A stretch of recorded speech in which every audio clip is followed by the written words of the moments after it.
the long-lost son of Apollo Creed is about to return to the ring to face Creed III, who promises to be his most challenging opponent to date, 5 years after his last fight, which took him to Moscow to settle a personal score. There are a ton of thrilling sequels coming to multiplexes this year, including Indiana Jones and the Dial of Destiny, Spider-Man, Across the Spider-Verse, Dune, Part 2, John Wick, Chapter 4, and Fast X. Though some of these sequels have a reputation for being hit or miss, the Creed series has a perfect record, so there's a good chance that Creed III will be a fantastic film. As a result, fans are leery of a few of these sequels. Before watching the Creed sequel, fans should be aware of the following information. How did Creed end? With a unique spin on the underdog sports movie formula, Ryan Coogler's Creed gave the title character a captivating screen debut. Adonis Donnie Johnson, Apollo Creed's illegitimate son, quit his job at a securities firm to pursue his dream of becoming a professional boxer, much to the dismay of his mother. At the beginning of the spin-off, Donnie was trained by legendary Rocky Balboa, his father's former foe and friend, in preparation for his first significant fight. Since then, Rocky has retired from boxing and launched a restaurant with Adrian as the name of his late wife. Along the way, Donnie developed feelings for the Adrian of this generation's music scene, singer-songwriter Bianca Taylor,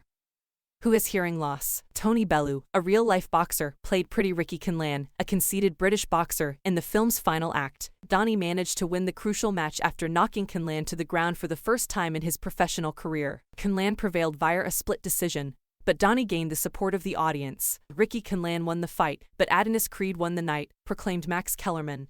In Creed II, What Happened? Stephen Cappell, Jr., appears in the first Creed sequel. Victor Drago, the son of Ivan Drago, the Soviet boxer who murdered Donnie's father Apollo in the ring in Rocky IV, was Donnie's opponent in Creed II. Apollo Creed's Son vs. the World was a movie that was initially announced. The premise of the legacy sequel Ivan Drago's Son seemed gimmicky, but because the movie approached the conflict with sincerity, it ultimately worked out beautifully. Both the Dragos and the Creed's perspectives were sympathetic to Creed II. After Ivan killed Apollo, Donnie and Rocky were left to mourn his death, but Ivan was viewed as a failure by his countrymen and the Drago name was disgraced after he lost to Rocky. The final fight was won by Donnie this time. Ivan conceded the game and declared it a forfeit before reassuring his upset son that there is no shame in losing. Donnie visited his father's grave at the end of Creed II and came to terms with the pressures of upholding his legacy and living up to his legendary name. About what is Creed III? Several media outlets speculated that Deontay Wilder, the heavyweight champion, could play Clubber Lang's son in Creed III around the time of Creed II's release. In spite of Michael B. According to TMZ and CBS Sports, Sylvester Stallone and Jordan both expressed interest in the idea.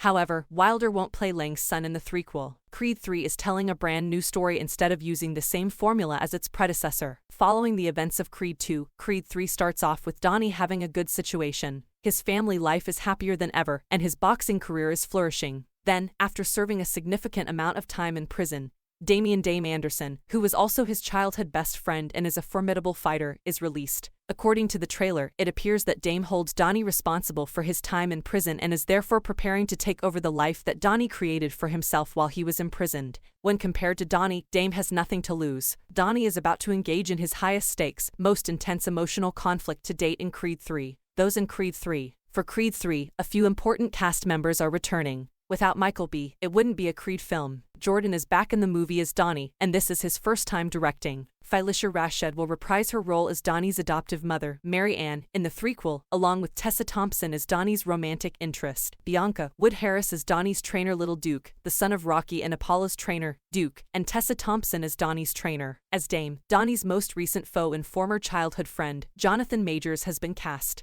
Both Alex Henderson and Spence Moore too will play young versions of Dame and Donnie in the flashback scenes. The villains from the previous two films, played by Tony Bellew and Florian Munteanu, are expected to return. Canelo Alvarez, Celanese Leyva, Mila Davis Kent, and Thaddeus J. unnamed roles for Mixon have been cast. While Sylvester Stallone is still producing the movie under his Balboa Productions label, Creed III will be the first installment in the series to not have Stallone play Rocky Balboa. What day does Creed III release? Just a few months remain until Creed III. The threequel was originally slated for November 23, 2022, but it was moved to March 3, 2023. It will be in direct competition with 65, Ant-Man and the Wasp, Quantumania, Cocaine Bear, Scream VI, Shazam, Fury of the Gods, and Ant-Man and the Wasp, Quantumania, in which Majors plays Kang the Conqueror, the MCU's next major villain. There should be no difficulty for Creed III in standing out from the crowd. Even though it doesn't feature dinosaurs, superheroes in combat, or a 500-pound coke-addled black bear, it does promise exploding emotions and compelling character development. Thank you for watching. Please like and subscribe and support my channel.